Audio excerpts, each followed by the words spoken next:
And finally, new rule, Republicans have to stop being surprised when their instant heroes turn out to be embarrassments. They're so anxious to buddy up to the forgotten good people that when a Kim Davis or a Joe the Plumber or a Cliven Bundy come along, they rush to say, now here's a real American, when they should be saying, what's up with this asshole?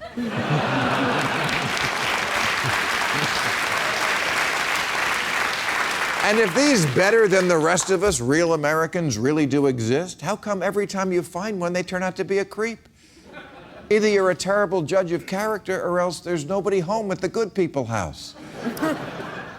Now, a few weeks ago, America met Kim Davis, the Kentucky court clerk who was sent to jail for her principled belief that marriage is a sacred union between one woman and one scarecrow.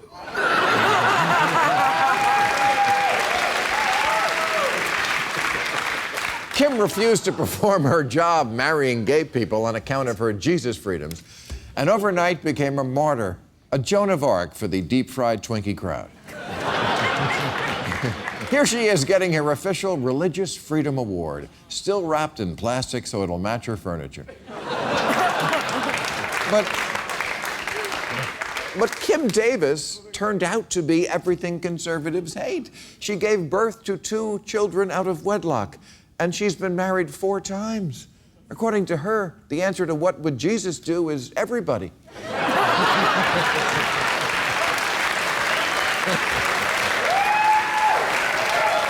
Now, last year's Kim Davis was a guy perfectly named Cliven Bundy.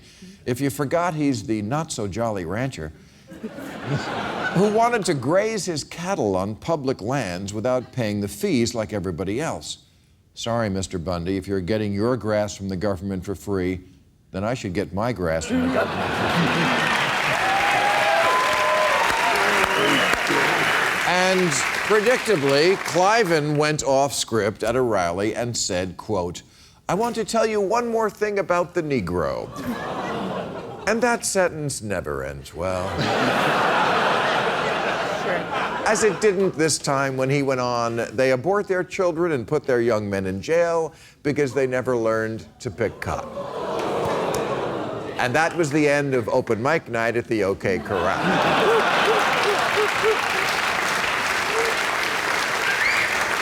But not the end of racist mascots, because before Cliven, we had George Zimmerman, the freelance defender of cul-de-sacs,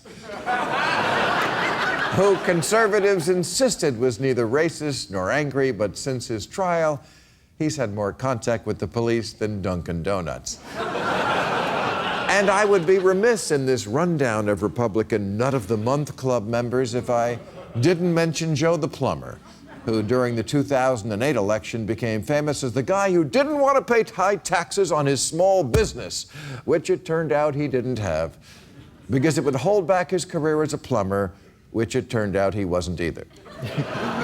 And his name wasn't Joe, I'm not kidding. Guys, it's called Google. But the Republican mascot who, for my money, takes the prize is Josh Duggar, one of the famed 19 and counting Duggar kids, beloved by conservatives for their homespun values, their modest clothing, and their mother's womb, nicknamed Old Faithful.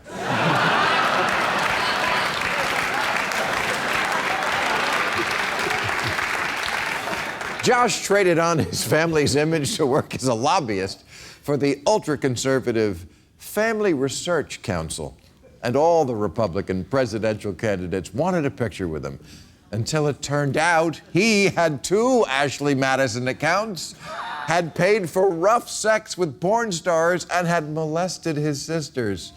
Although, to be fair, I guess molesting your sisters could be considered family research.